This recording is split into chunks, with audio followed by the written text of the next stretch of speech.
Geeks with beards, geeks with beards. Look who's here, geeks with beards.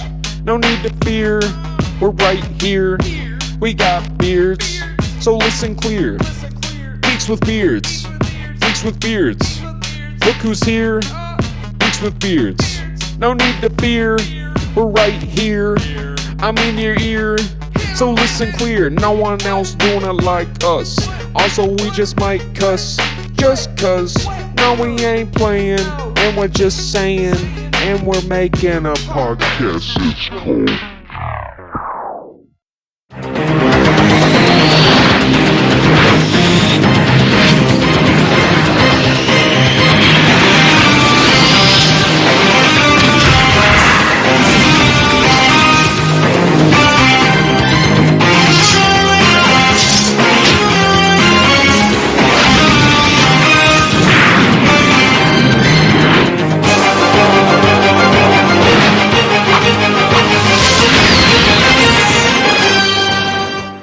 Hello, everybody.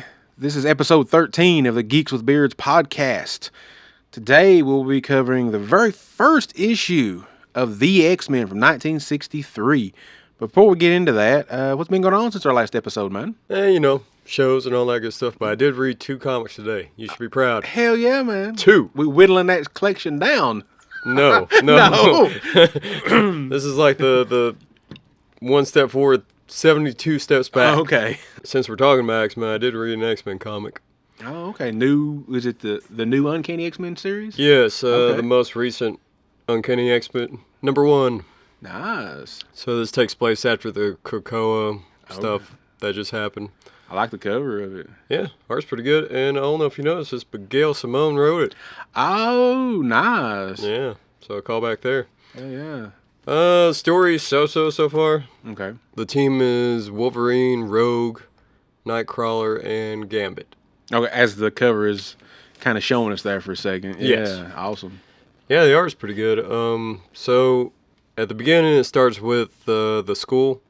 This doctor is coming in and she's like telling them to burn it to the ground, take all the assets.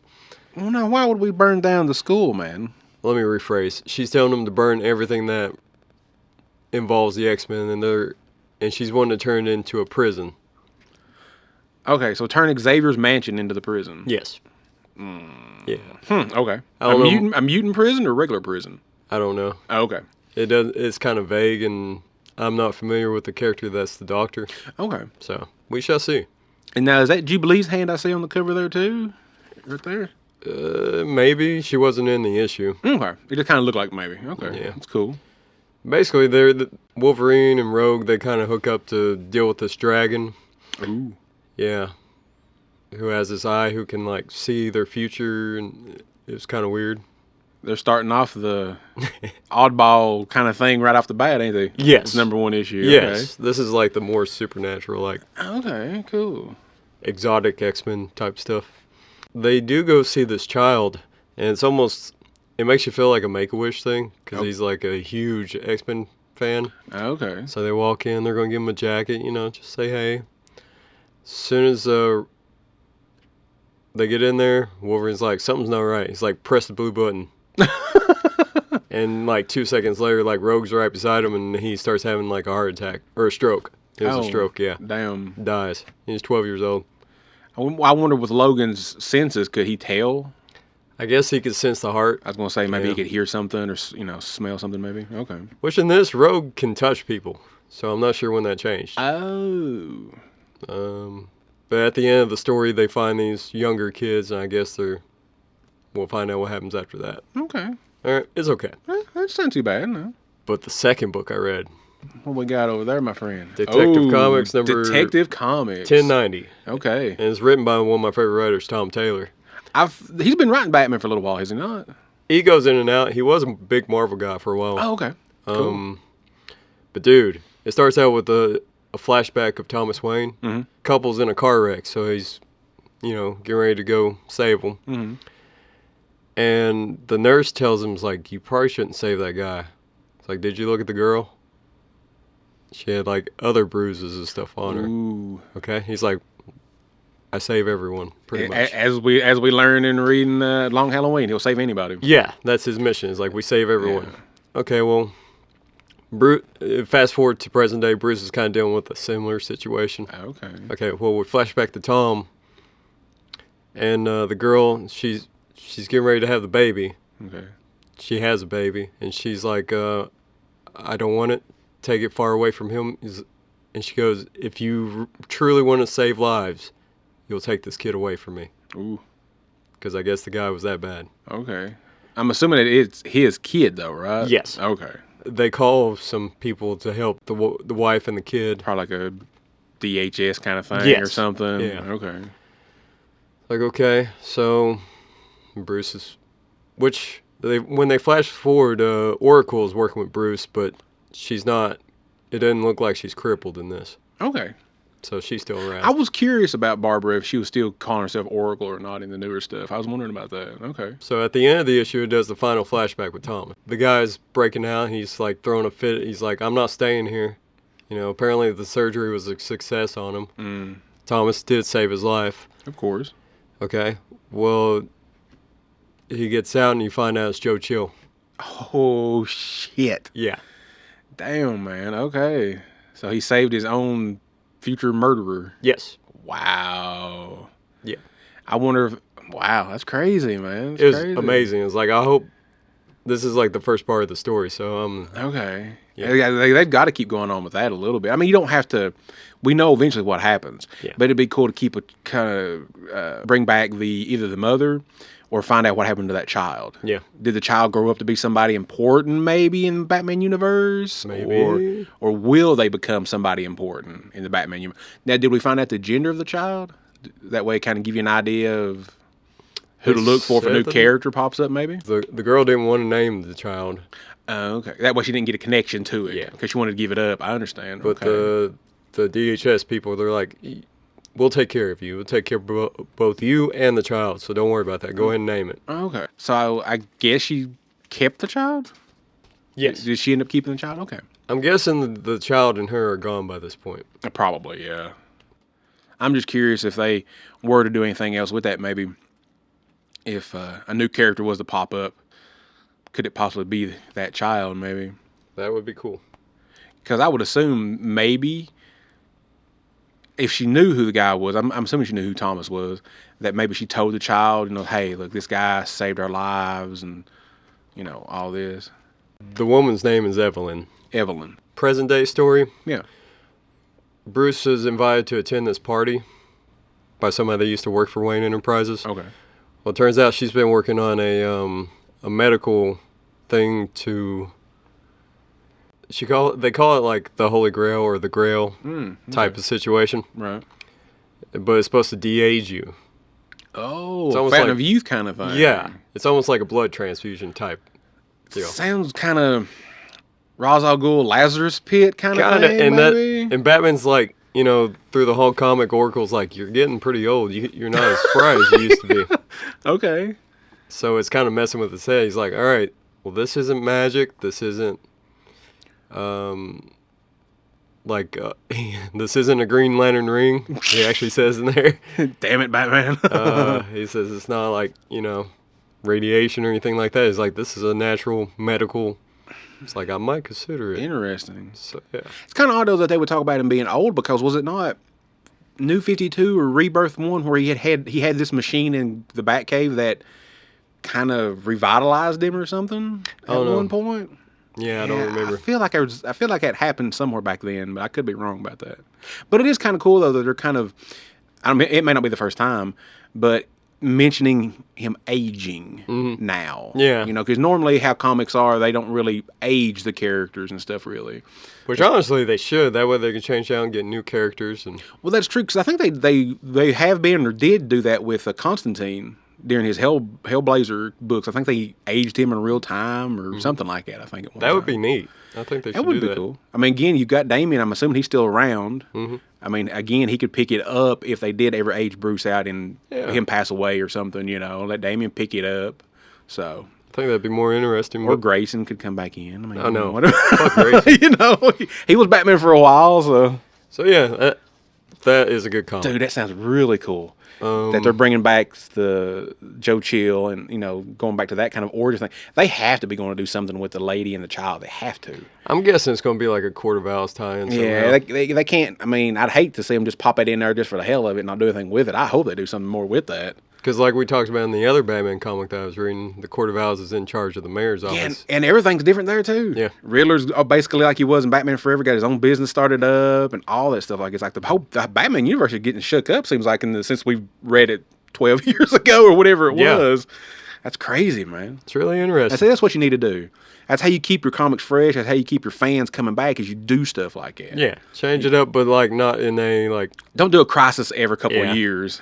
Don't got to reboot the whole universe every couple of years. Build on what you've done. For sure, and that's what you said. It's what, issue 1090? Yeah. Okay, wow, it's crazy. It's been going on that long, man. Yeah, since what, 38, 39? 38, 30, something like that. Yeah.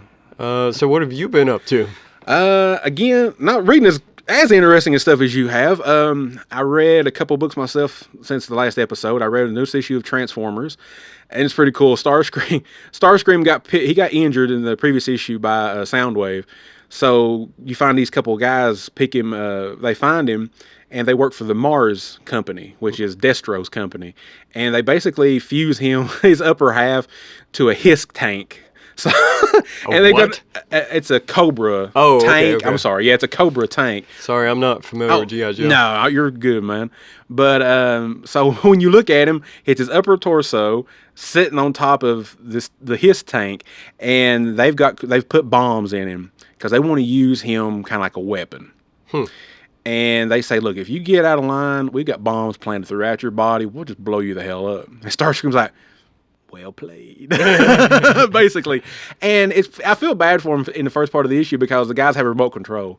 He's like a remote control fucking car, basically. The guy's like, moving him around. That's just wrong, man. And as the issue goes on, the Combaticons show up, and it shows a piece of Cybertron. This is picking up from when I told you that Optimus had blew up those Energon reserves. Yeah. And everything. So a piece of Cybertron that fell into the ocean. And they let you think that Shockwave may be gone right now. So the Combaticons pop up when Starscream and the Mars guys are flying over in a big plane. Starscream's like, grab those guys. We need those. Grab those. And so they pick up the Combaticons. And by the end of the issue, Starscream has convinced one of the Mars people to help him out, and that he will give her power and stuff like that. So unbeknownst to the other members, she has removed all the bombs out of Starscream. Of course, he gets a little mouthy with the boss man, basically like, hey, you know what? I ain't working with you no more. I'm going to be the boss. You're going to listen to me. And that guy's like, hits the button. He's like, oh, shit. And basically that woman's like, yeah, I took him out. He promised me this, promised that. Starscream kills her. Splat. Squishes her. Kills everybody but the guy with the remote control because he still needs him to move him around. He still can't move around on his own. So it's Starscream, the Combaticons, and they're basically kind of like how it was in the old cartoon because Megatron still hasn't showed up yet. Spoilers for nobody that's read Skybound Transformers yet. Megatron has not showed up just yet. So Starscream still sees himself as the leader, even though Soundwave kind of took over. So now he's got his Combaticons.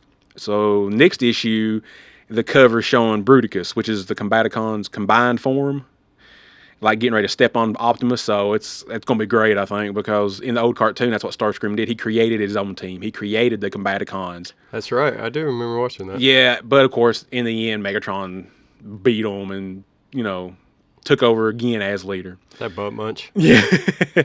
And then I read, let's see, what was the other thing that I read? I think we talked about the G.I. Joe issue. Yeah. Last episode. What was the other one? No, that wasn't one thing I read was Transformers because I was going to read that Nacelle-verse number 0 and I hadn't got to it yet.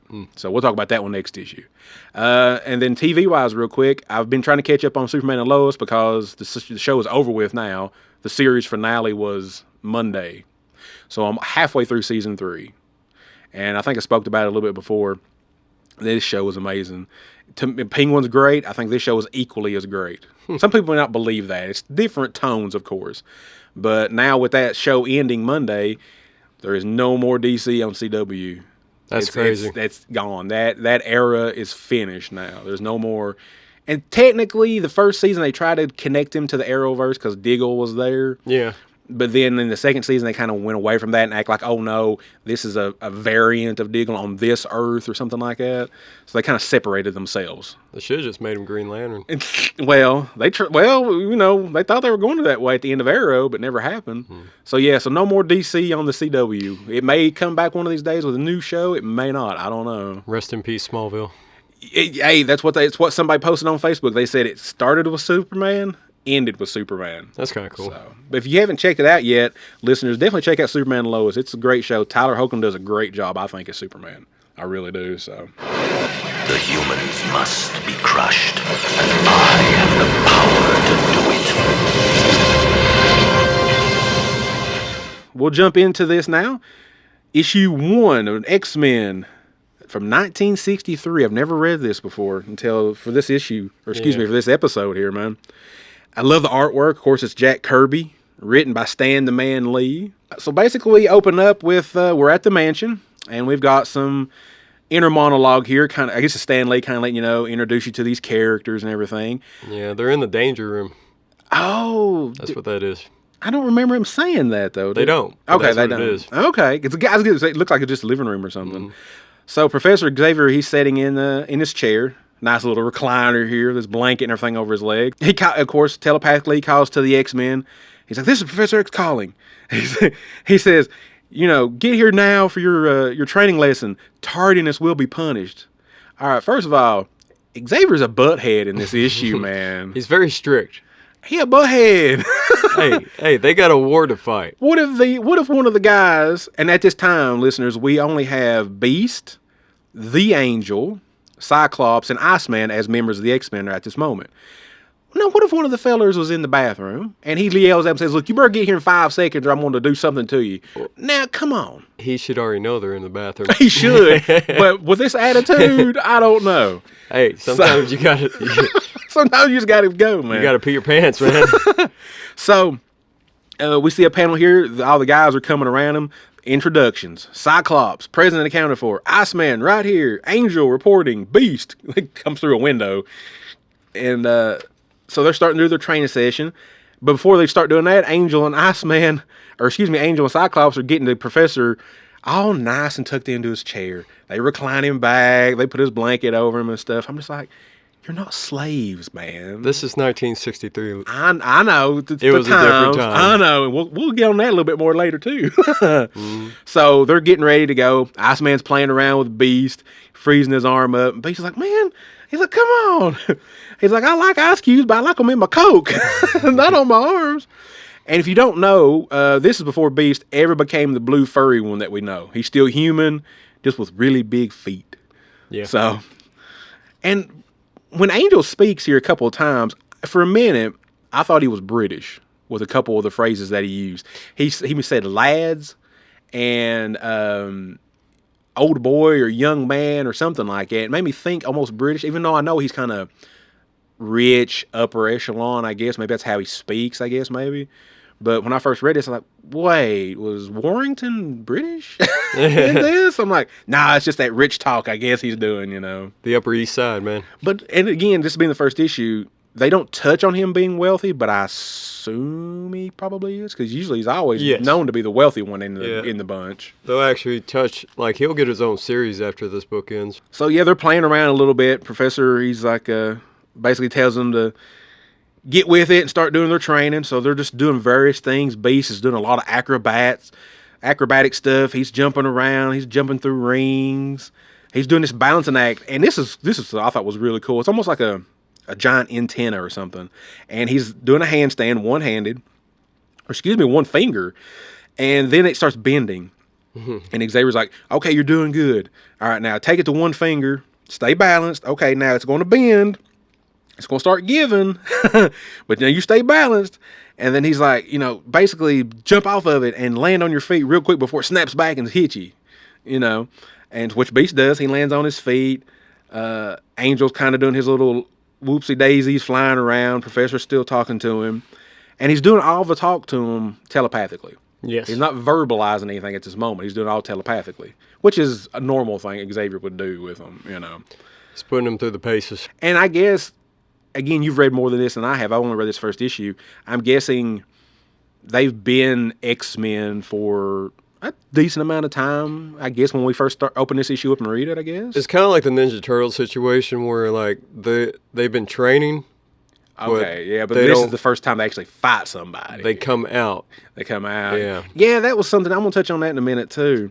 So now Beast has done his, because Xavier's kind of going one at a time. So he's done Beast's training. Now it's time, I guess it's time for the Angels, because, oh no, excuse me, I think, let me see.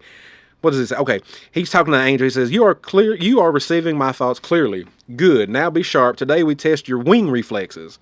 You dare not make a mistake. So now it's Angel's turn. And Angel's flying through some fire traps. This big, like, vice-looking thing almost shuts on him. And what looks like a huge, like, ceiling fan, almost. And he's just going up and down, in and out, weaving in and out of it. And he's like, it's the first time I ever flew through the spanner without a slide, or excuse me, without a slip. So he's happy about that. That had to hurt. If he's been hit by that thing before, I bet you that has to hurt. Because it looks like it's going at pretty fast speeds. Yep. No pain, no gain, man. Dude, bless him and them wings.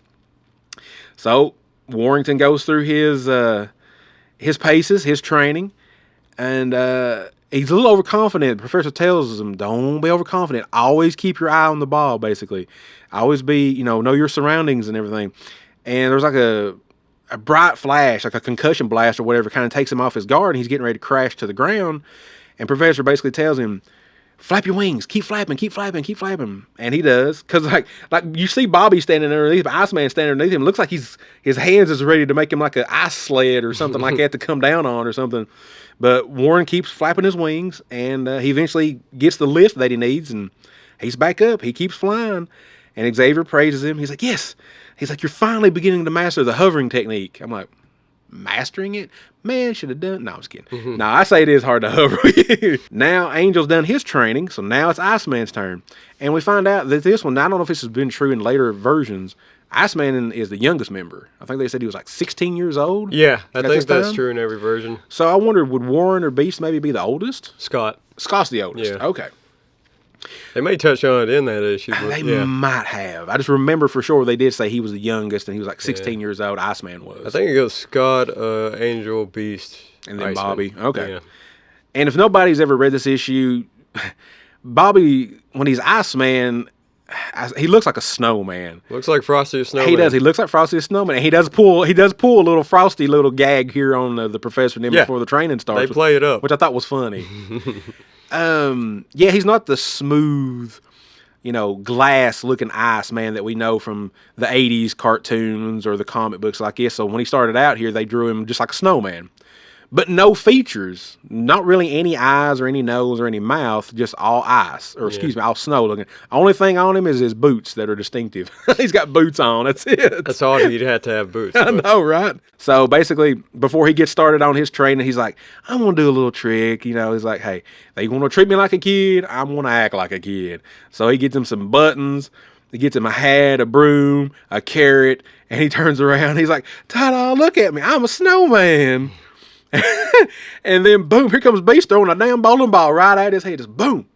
Basically, it's like, catch it. Bobby does really good. He makes like a big ice wall, and it kind of does kind of like how if you ever watch Spaceballs when Barf pulls those pipes out and they go shoots and zoom zoom shoots it right back at him. That's kind of what this little ice thing is. It's like it kind of frisbees back, or excuse me, boomerang back the bowling ball back to Beast like that. And Bobby did it really quick too. I think they were trying to get him off of his game there and surprise him, but he's just like, hot diggity. He's like, a test for me. It slings back toward Beast, and it almost hits Charles. It almost hits Professor Xavier. Beast is kind of goofing around a little bit. He's like, right in the old pocket, kid. And then Professor's like, silence. He's like, quit goofing around, basically. And so he's like, okay, Scott, Cyclops, you're last to be tested. And Cyclops kind of gives Beast a little bit of a tongue lashing. He's like, you guys almost hit the professor with that bowling ball. Quit goofing around. I'm like, oh no. There's that Scott coming out. I was like, He was there from day one, from man. day one, man. And so Scott starts doing his training. And I thought this was really cool. And again, my knowledge of the X-Men is very limited. And I remember in the 80s cartoon, what little bit of time he popped up in there, and the 90s cartoon that he would touch his visor, but I didn't know that he adjusted like opening it wide and narrow. I thought it was just his eyes that he done it himself. I didn't know it was the opening and closing of the visor like that intensified his powers. I know it happened in most of the comics I read. I don't remember about the cartoon. Okay, see the cartoon, I thought I could have sworn it was just maybe him, but either way, I thought that was really cool because basically, like, yeah, okay, I've got this dial or a button or something. I can open my visor wider or I can shrink it down smaller to focus the beam like that. So he's doing that. He's doing his test. Of course, he shoots Beast. I'm like, he's a prick. What the hell are you shooting Beast? I don't know. Beast is kind of a douchebag in here too. Little bit. He's little like, bit. I'd say he's like a meathead is how they write him in this. He kind of a jock kind of thing. Yeah. Yeah, I get that. He's not intellectual like he is in the newer stuff. True. And which he does tell Scott. He tells him basically, he's like, quit grandstanding. He's like, quit. Basically, like you said, teacher's pet. He's like, quit showing off, you know. And I think that's what kind of pisses Scott off, so he shoots him. He shoots him into the wall.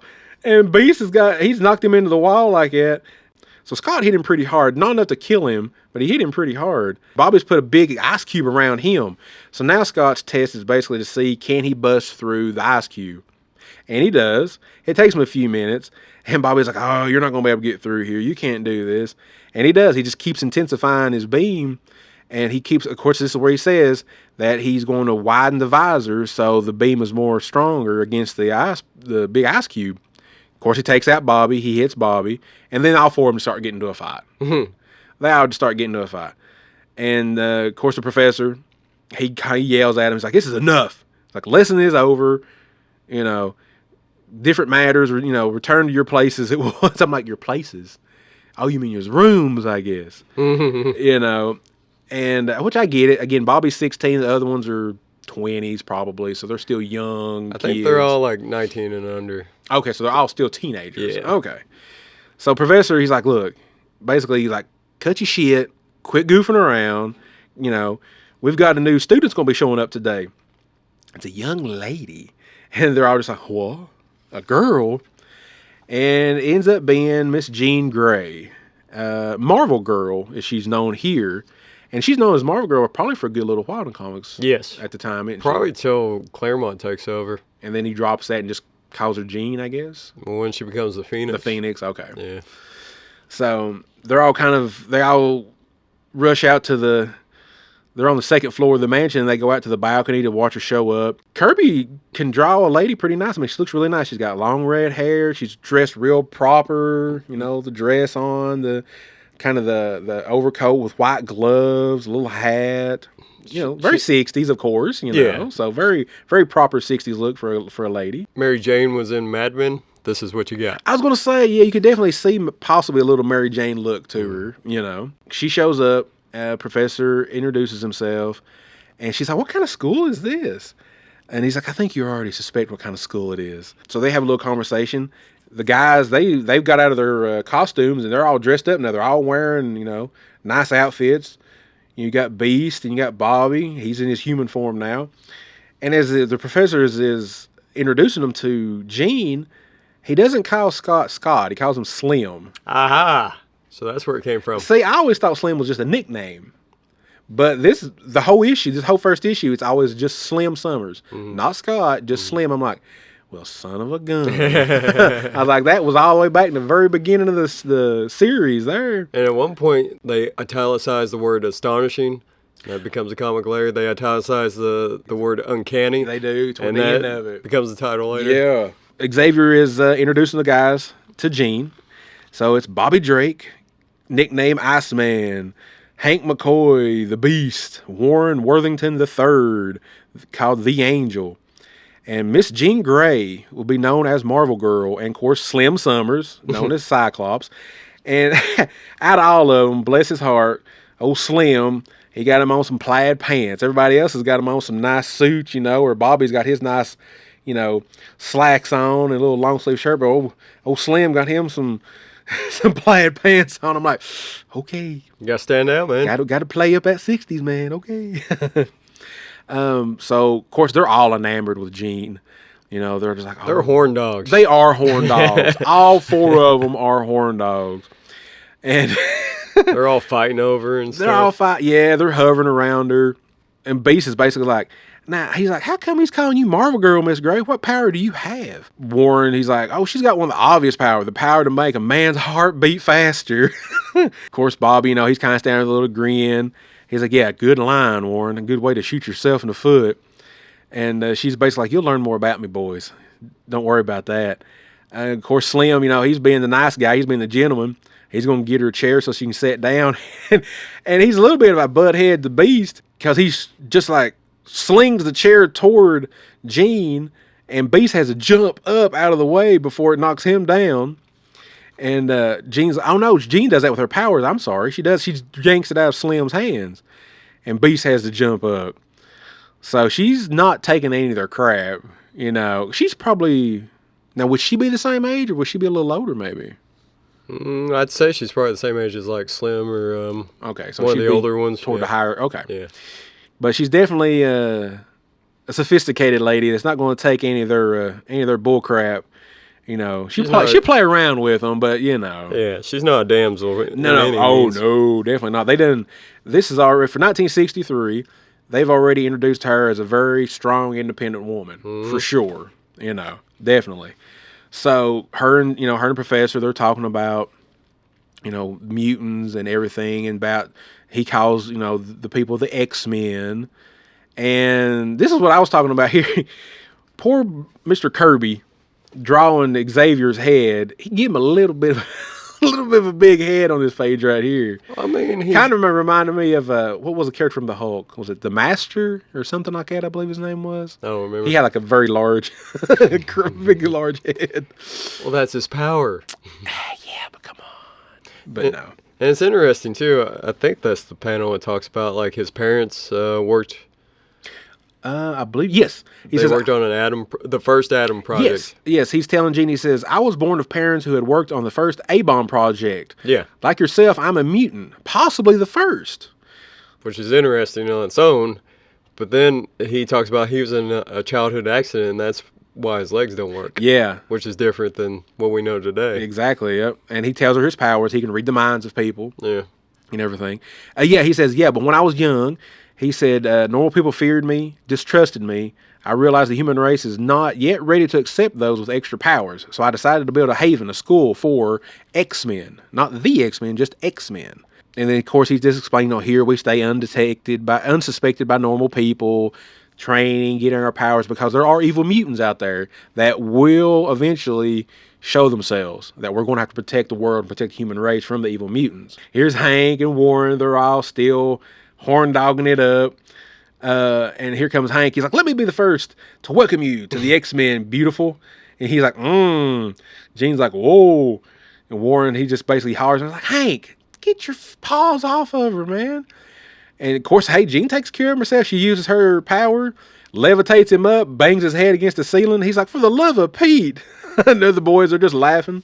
And again, she's not taking nothing from him. She's swirling Beast around, drops him down on the couch.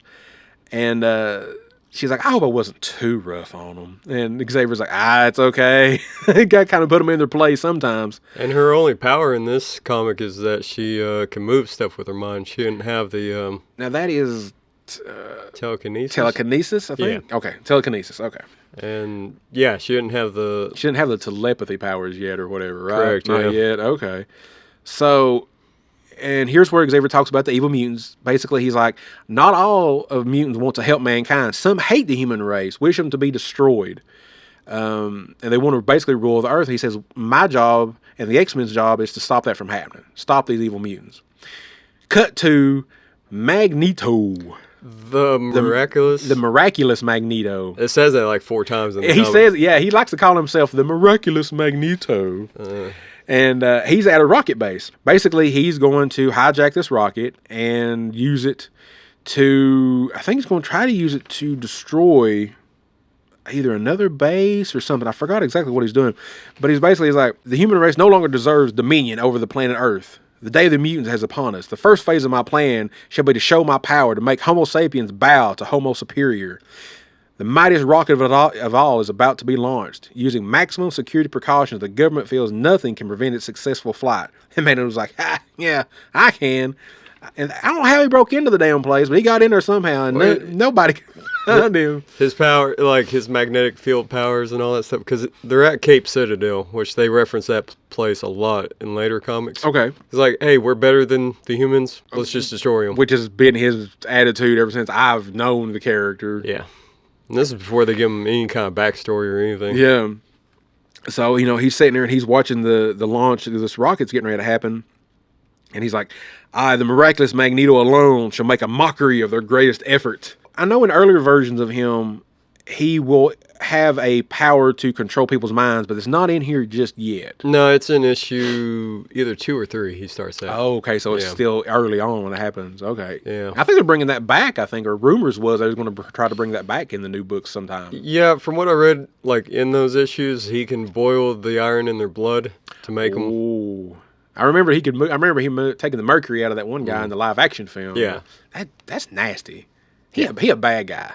Hey, he a bad guy. Hey, he's been through a lot of bad shit. He a bad guy. But so Magneto's going to basically take control of the rockets to show his power to frighten the humans. So he does take control of one of the rockets, and the military people that's there, they're just like, "What happened? What happened to the rocket? Everything was going great." And they're like, I don't know. It's just controlling itself. Yeah, it's just controlling itself. I don't know what happened to it.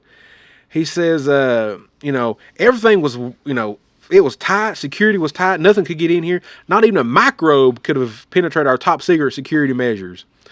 Of course, they're reading the paper. It says, the next day, the shocking news is transmitted to a startled public.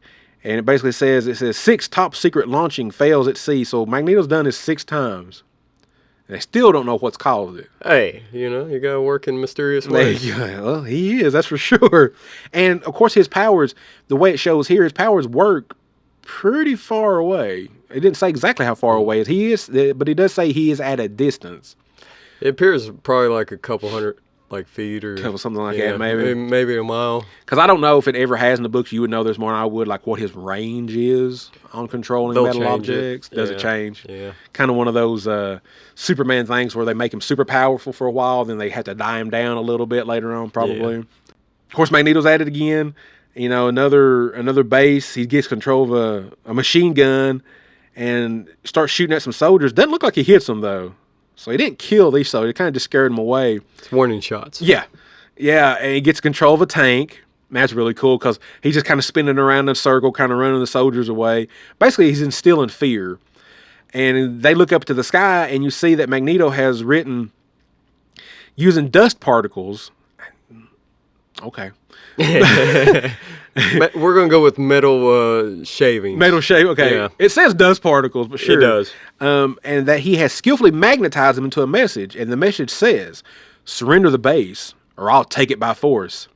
Magneto. Yeah. Written in fancy cursive writing.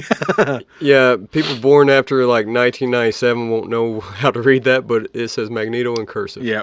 I thought that was kind of cool. Everything else is in block letters, and then his name is in cursive. He's like, I got to have a little bit of class. Hey, I got to have a little class.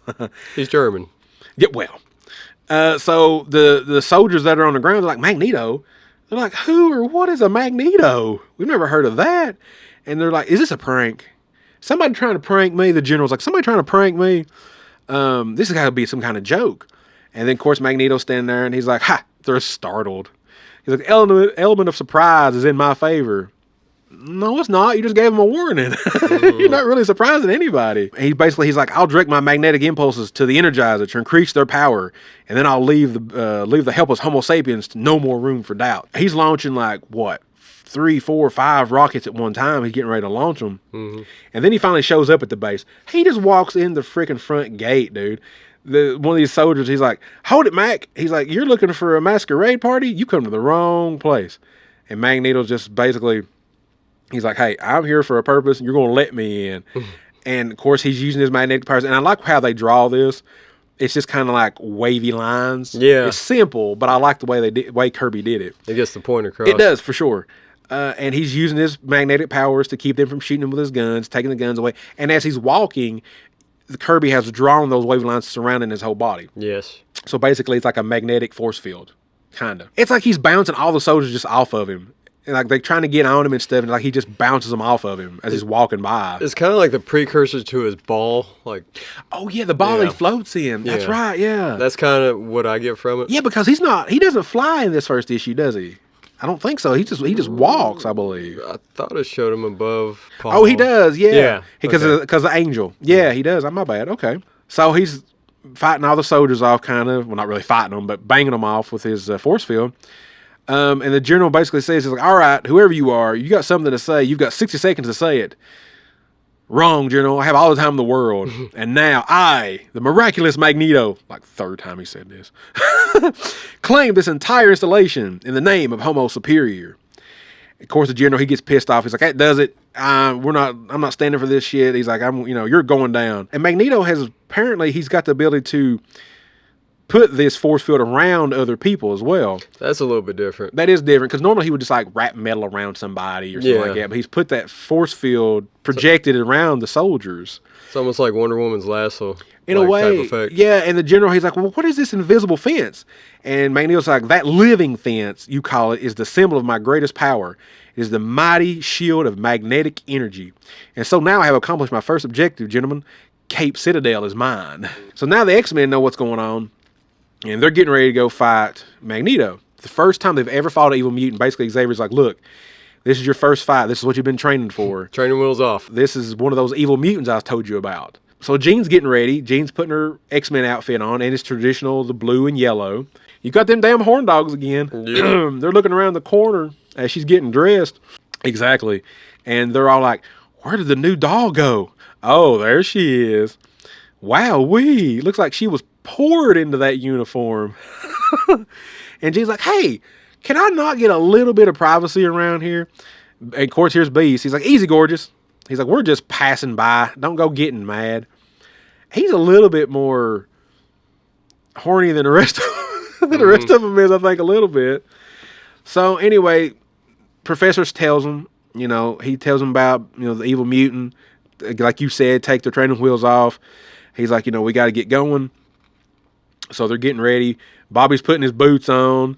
You see Angel taking his suit off, and he's got his wings strapped down, which is, I guess, a normal thing that he would do.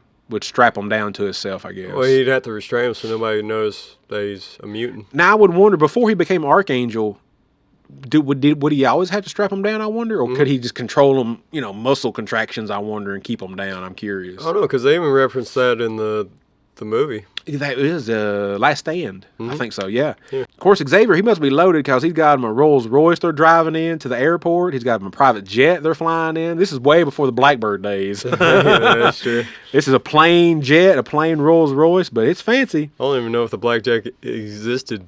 Like that type of jet existed yet. Oh, well, yeah, true. But, the 60s was big on the science fiction stuff, so, I mean, they could have if they wanted to, I suppose. But maybe Kirby and Lee wanted to keep a little grounded, maybe a little bit. So, the X-Men show up to the base, Cape Citadel.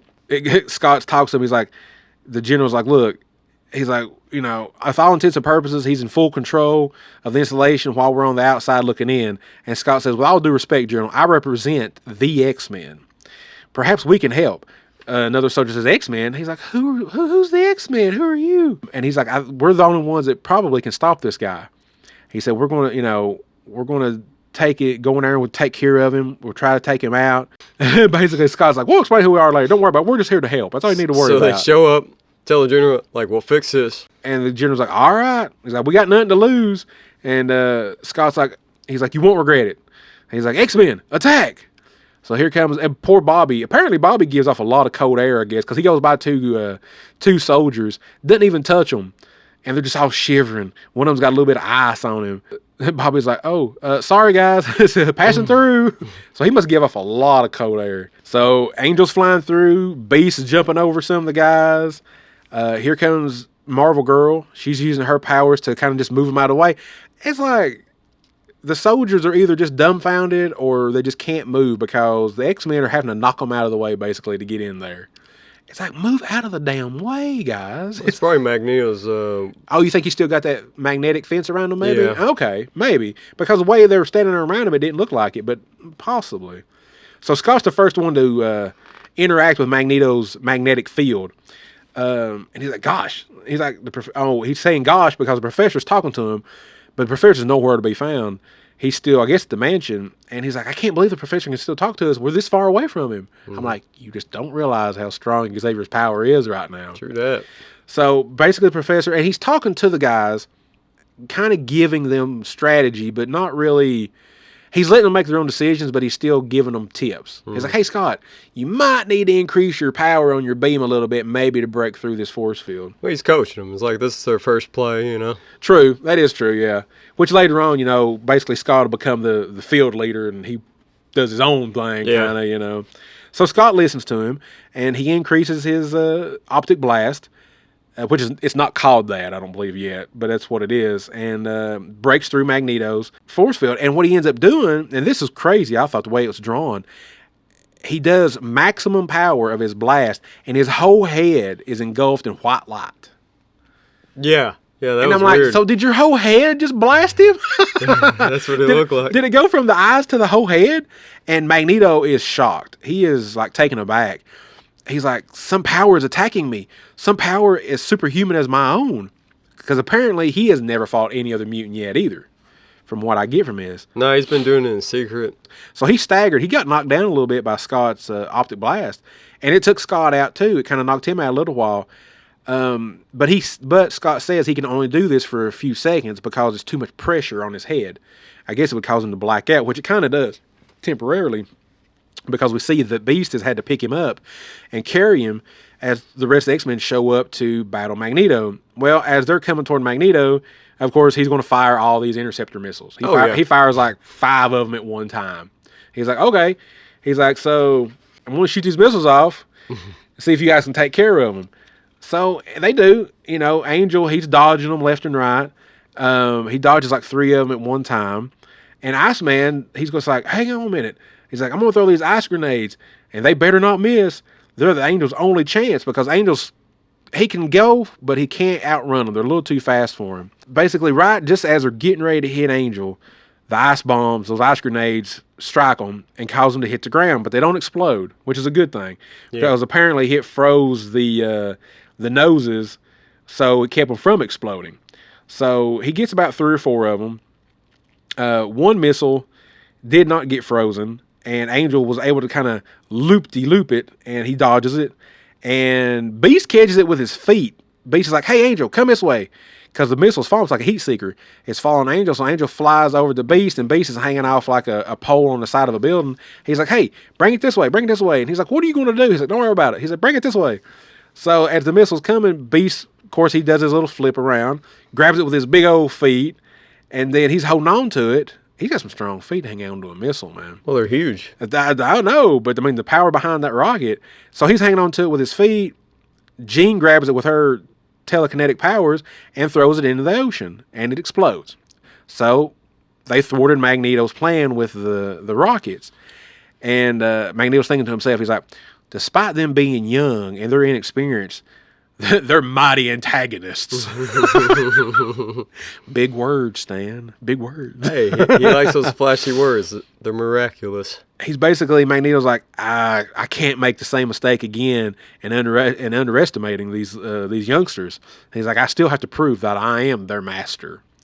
Magneto would be 40s, maybe. Yeah. Something like that. Yeah. Of course, Angel comes right back at him. And he's like, there he is. I found him. X-Men attack. Magneto's like, yeah, no, you're a fool. And then finally we get to see him use the powers that I know him for. And he takes a whole bunch of different metal things, drums and tires and steel girders and stuff, and wraps Angel up in it, keeps him from getting to him. But Scott blows through with his optic blast. You know, he was knocked out a little while with his maximum power, but he's back. Blast through it, but now look at him. Little old Magneto, he hiding now. Hey, sometimes you got to retreat to fight another day. So Magneto's biding his time for a second to the X-Men. They're trying to find out where he went to. They don't know where he went. Magneto says to himself, he's like, they're still all together. He's like, good. He's like, I'll finish him off with one fell swoop.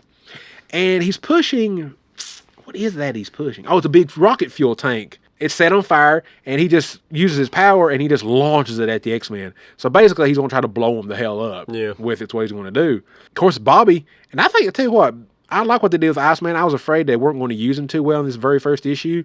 He stands out in this issue, I think, because he puts up a big like ice shield wall to protect them from it. And I thought for a minute, oh, there's no way because rocket fuel, it's pretty powerful. But no, he protects them. He big ice shield over top of him. He protects the X-Men. Magneto automatically thinks they're dead, though. He's like, now with them out of the way, nothing can stop me. Nothing can stop the miraculous Magneto. Like, number 5. But he's surprised. There's Scott's beam comes up out of the ground.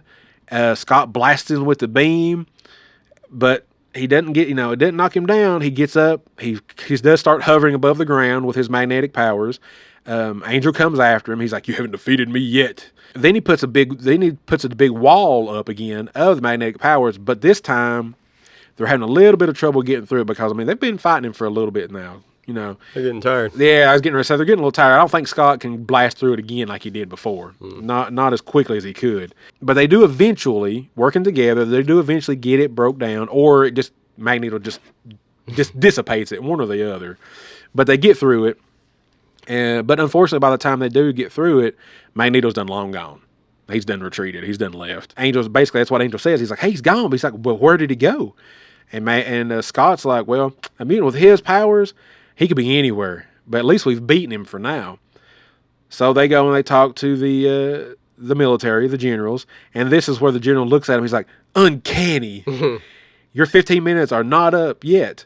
He's like, you call yourselves the X-Men. I will not ask you to reveal your true identities, but I promise you that before this day is over, the name X-Men will be the most honored in my command.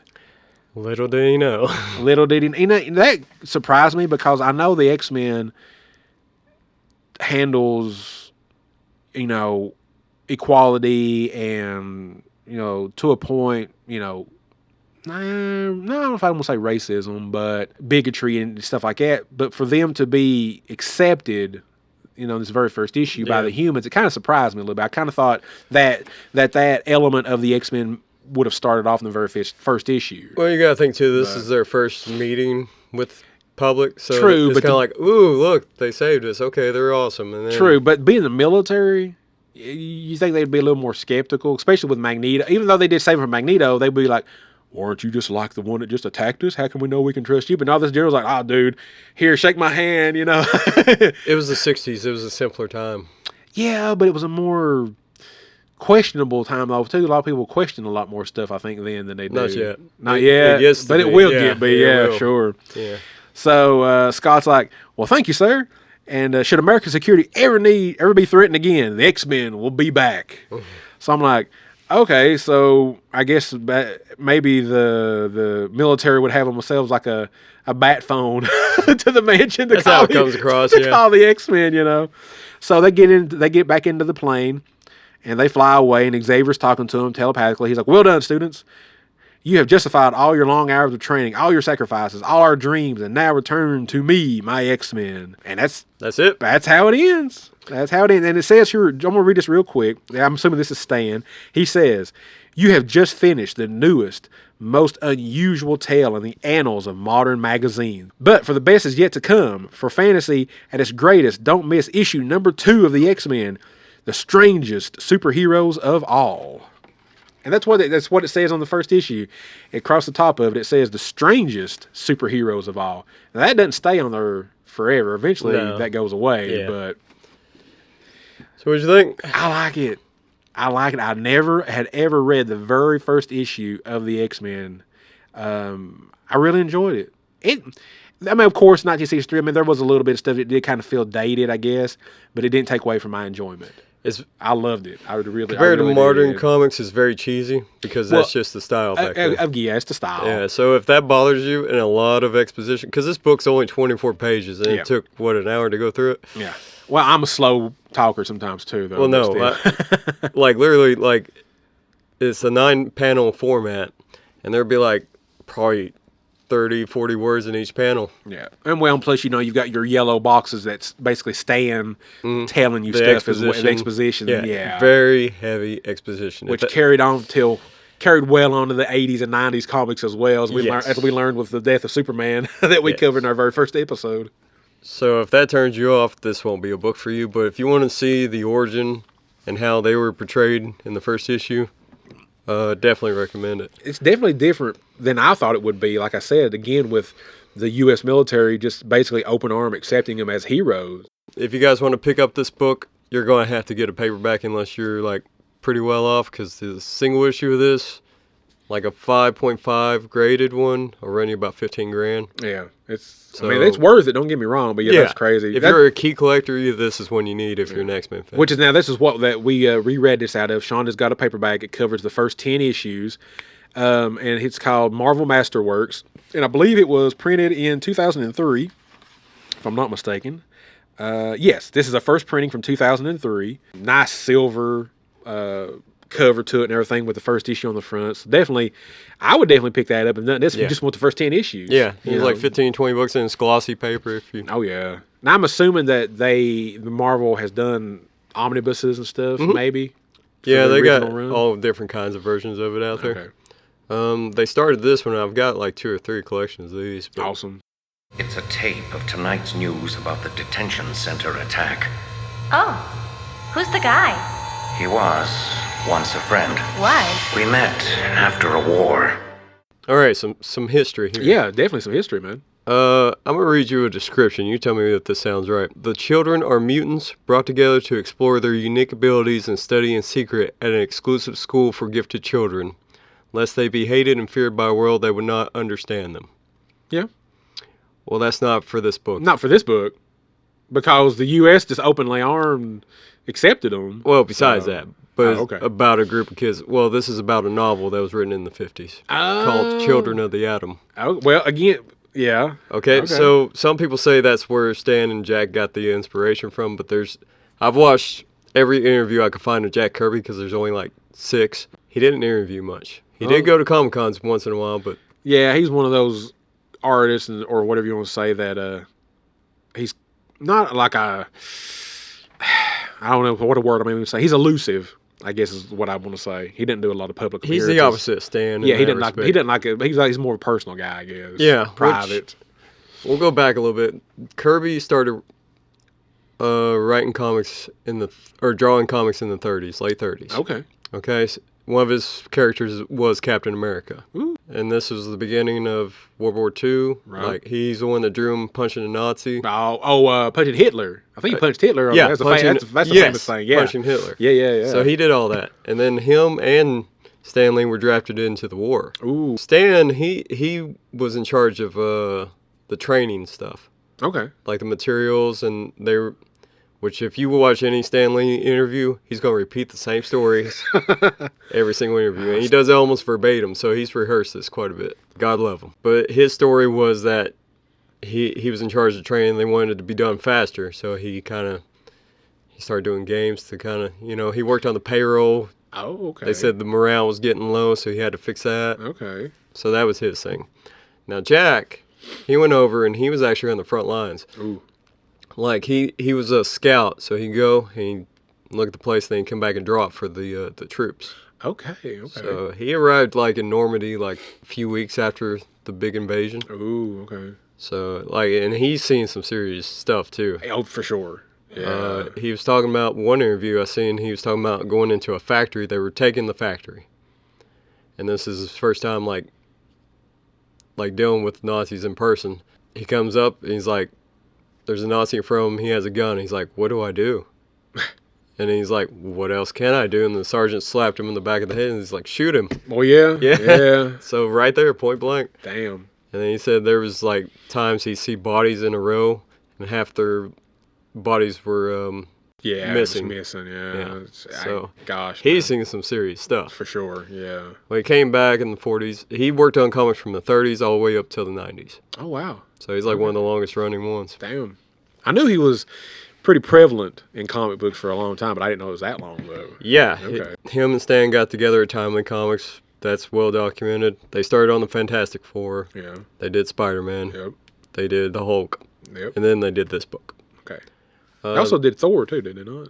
I'm not sure if they came before or after this. Okay. They didn't mention Thor at that time. Okay. They pretty much said, hey, we want another book. And Stan's like, well, we could do a team. And then Stan tells this interview a million times as well. It's like, well, instead of giving them powers, we'll just have them have an extra. It'll be natural. Like they were born with it. Yeah, they were born with the it. X gene. Even though this comic right here that we just read said that it might be possible it was from the Atom Bomb Project. Yeah. Whatever. We'll ignore that for now. In which eventually they will be called the children of the atom. Yeah. So. Yeah. Just saying. You know. So that the extra power, the X-Men, because they wanted to call it the mutants at first. Okay. And the editor's like, nobody will know what a mutant is. They'll automatically probably think monster or something, I would assume. He just said that the readers wouldn't know what a mutant was. Well, that's probably true. He goes, okay, we'll call them the X-Men because they have this extra power. Okay. And he's like, yeah. He goes, and Stan's like, well, I don't know how people will know what an X-Man is and not a mutant, but hey, whatever, let's go with it. Whatever. And I will say on the background, like making comics, from what I understand, the interviews I watched, Kirby would draw the comics. Okay. And then Stan would write the dialogue.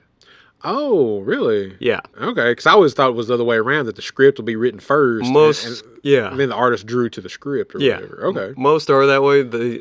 According to Stan, he'd come in and tell Jack the story, Jack would draw it, and then he'd write the dialogue after. Okay. So there's some conflicts on that story because I've read somewhere that Kirby would change it just because he wanted to. Just because he wanted to. Yeah, and he's like, I'll do what I want. Here you go. right to this just to mess with them. Here, Stan, damn it, take this one. So, yeah. To your point, a lot of people draw the comparisons Magneto to Malcolm X and Xavier to Martin Luther King. Okay, yeah. Which, as they go further, they kind of play into that. Uh-huh. But to give you a point of reference, this came out in September. Yeah. The I Have a Dream speech was a month before that. Ooh, okay. The March on Washington was a month before that. Oh, okay. JFK was assassinated 2 months after this came out. Damn. Wow. So a lot of stuff is going on. Big historical moments in U.S. history, for sure. The Beatles had just broke out like Yeah. everywhere, maybe 3 months before this. Wow. All across the country. Big moments in U.S. history. Yeah, this is... Big moments. And this would be the end of the first section of the Vietnam War before it starts getting... Like, they don't really care at this point. Right. But this is... After this is when it starts getting to, like, we're getting kind of tired of this. Right. I was going to say, because we didn't really get into it till, what was it, 65 or something like that? Maybe 67. Okay, now it was what was it? It ran, 10 years? 75 or 76? I believe so. Something like that, I'd have to if look I'm not that up. mistaken. So if we're wrong, give us a break. I didn't look that up. I'm not good on history sometimes. So. I love history, and that's the part that interests me the most about this comic. That's crazy. It was bi-monthly. At first, they did 19 issues with Stan. I'm not sure if Jack Kirby stayed on the whole time. I didn't mention that. Okay. It only ran from 63 to 70, the initial run. Oh, okay. After that, it was reprinted until Claremont took over. Right. And then that when he introduced the new team, right? Yeah, which that was 1975. Yeah, giant-sized X-Men #1. Yeah. Yeah, because I noticed you were talking about being bi-monthly. I noticed it said on our issue 2 was like November, I believe it was, of 63, I think it said. Which I'm not sure if their comics are like today's where they might do it like ahead of time. Oh, and yeah. It says that date. More the dates are different, yeah. The Danger Room scene, that was Jack Kirby's idea. Okay. He's like, they need a room to do their stuff. Here, I'm going to draw it. Boom. I mean, it was for 63, I mean, it was just kind of a plain room. Scott had like a console that he was working off of, but other than that, it didn't, This is what, during the beginning of the Silver Age of comics. Mm-hmm. The Golden Age was starting to get more adult, and then that's when the comics code stuff started happening. So I was going to say, yeah, that's why there's the Comics Code Authority symbol on the book right there. Yeah. Yes, and that's why it may be a little bit more cheesy right about then. Yeah, and I mean, I don't know about the comics, but this would have been 3 years, almost 3 full years before 66 Batman came out, and we know how cheesy that was. Yes. I don't know how the 60s Batman comic was, if it was cheesy or not. Same thing. Was it? It was still kind of cheese too? Okay. Authority. So we definitely know how the 66 Batman was. So cheese was a thing in the 60s for some comics. Yeah. Maybe not all, but for some comics, cheese was definitely there. Well, they had to tone it down. It's just like when we were kids in the 90s and video games started getting the same situation. Yeah, of course we had, I don't know if at this time or not, but of course, definitely later on, 70s, 80s and stuff, you had the parents group coming out against certain comics. You know, well, no, yeah, it might have been before this. Might have been in the 50s and the 60s, like with the kind of like the Tales from the Crypt stuff and the horror stuff and all that stuff like that. Everybody's like, oh, this is just dangerous for our children. That's rotting their minds. It's making them degenerates. No, well, for some, maybe. But for mostly, kids usually understand fact from fiction. Chances are, if they were going to do that, they were going to do it anyway. That's true. It's called parental supervision. Exactly. It's always been scapegoats. Yeah. Whether it's comic books, whether it's video games, whether it's movies, whether it's cartoons. Don't talk down to kids. Because even when I was growing up in the 80s, cartoons back then and stuff didn't talk down to us. That's why I think the 80s had some of the best cartoons, because they didn't talk down to us. They actually just talked to us, not down, but to us, and made us feel smart, you know, and I think that's why, you know, they had some really good shows. And unfortunately, I think some of the cartoons that's out nowadays kind of talks down to kids a little bit, I think. Not that I watch a lot of them nowadays, but the few that I've seen kind of feel that way. But even though there's a little cheese to that, it's still exciting first issue. It's still worth the read loved just it. for the historical. Yeah, just so much history. I didn't know that much U.S. history, you know, at that same time. You know, I knew it was about that time for Martin Luther King and stuff like that, but I couldn't remember the exact dates on it. Yeah, it's crazy. It happened like almost coincided with each other. Awesome, man. So now you said it ran from 63 to 70, the initial run. And it was bi-monthly that whole time? It was bi-monthly, and then after a couple of years, it went to monthly.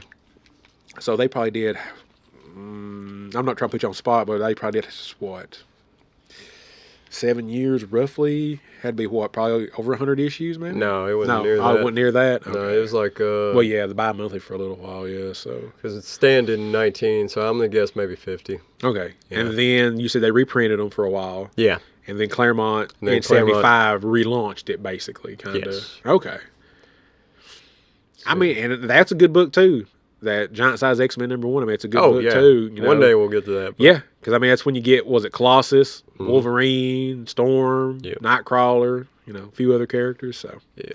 So, yeah, highly recommend if you have any interest in X-Men, you need to read this comic. Yeah, oh, for sure. I mean, you might be able to even find it digitally online if you just want to read the first issue. Like, you know, I may never touch any more of this. I may just read this first one, that'd be it. But I think I'm a better fan for it, though, learning the history of it and reading that for sure. Magnus, your violence will solve nothing. We must use our special gifts to bring peace to mankind. You're a fool, Charles. Look at them.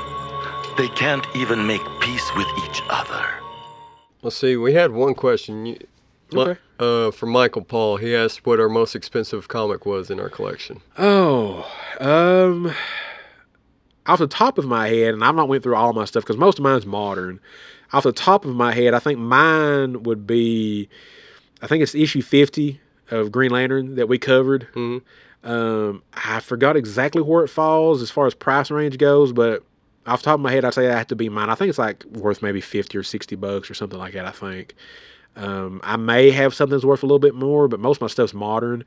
I've got a little bit of stuff from the 80s, but it's mostly Firestorm. I don't know if the Firestorm books are that expensive or not. But so what about yours? What would be yours? To the best of my knowledge, because I haven't went, there's just too many. I was going to say, yeah, we got a lot of books. The last I checked, the Edge of Spider-Verse #2, Spider-Gwen. Spider-Gwen? Okay. Spider-Gwen's first appearance. Graded, it was going for 1,000. Ooh. But when they announced that movie, it jumped up like it doubled it. I was and gonna then say, it went back down. Yeah. So, Well, at least the movie didn't hurt it. no.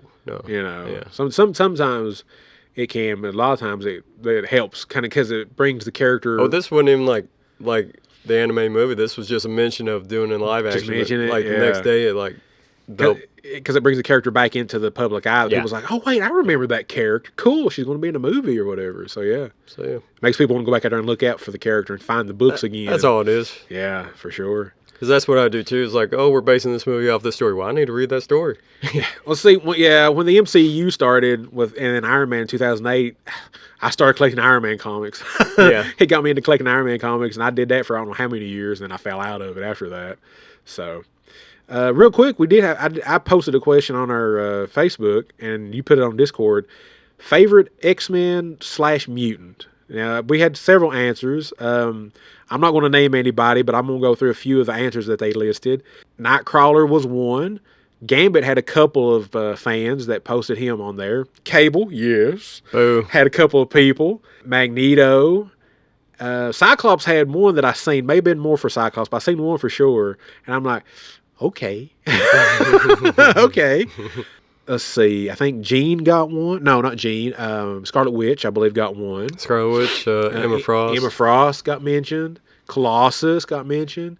So a lot of good characters. And I think I'm glad to see Colossus and Nightcrawler get mentioned. Because I feel like sometimes, especially Colossus, I don't know about how he is in the newer comics nowadays, but I feel like sometimes Colossus kind of gets just thrown to the side sometimes, maybe. You know, maybe I'm wrong about that.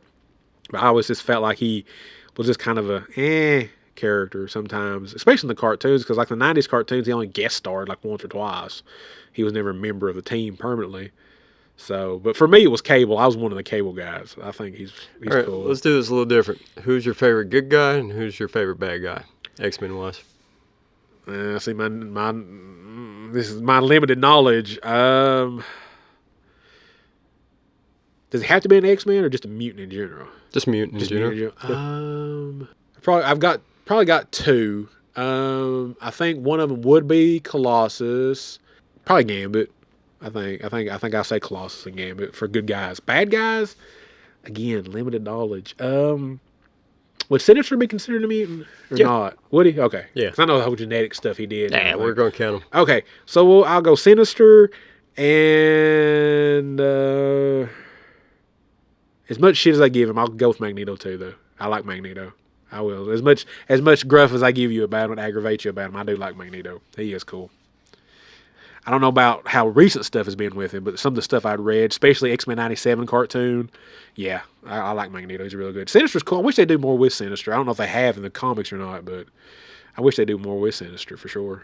Because he was always one of those enigmatic kind of characters on the cartoon, you know. It was like he'd been, I guess, alive for a couple of centuries or something or whatever, you know, and doing all these experiments and everything. Which in X-Men 97 it was cool because, have you seen all of it? Yeah. Okay. Mm-hmm. You know, of course, we know, he was the one that infected Cable with the technorganic virus and everything, you know, so that was pretty cool to have that connection. Hopefully that show will come back. We'll see. Well, it is, at least for another season. They got the same writer than the third season. I think they said it was going to be a different writer. Can't wait for that. So, yeah, everybody, that was The X-Men, issue number 1 from 1963. I hope you guys go and check it out. I loved it, first time reading it. Sean's a big X-Men fan, so I can after reading that, I completely understand his love for I'm a huge Magneto fan. Let's get that right. Okay, no. But no, it was great. And I hope you guys enjoyed it. Hope you guys enjoyed the episode. If you want to reach us, you can reach us on Discord, Facebook, Instagram. We have an email, Sean. I always forget it. You remember it better than I can. All right. So you want to send a message to us? If you have to. No, I'm kidding. Yes, we want you to No, send you messages. have to. Yeah, you have to. You are required to send us If you don't send us a message, I'm going to send Magneto to your house, and he's going to magnetize everything in there. That could be painful. No phones, no TV. No, I'm just kidding. No, You're evil. Geeks with Beards pod, P-O-D, at gmail.com.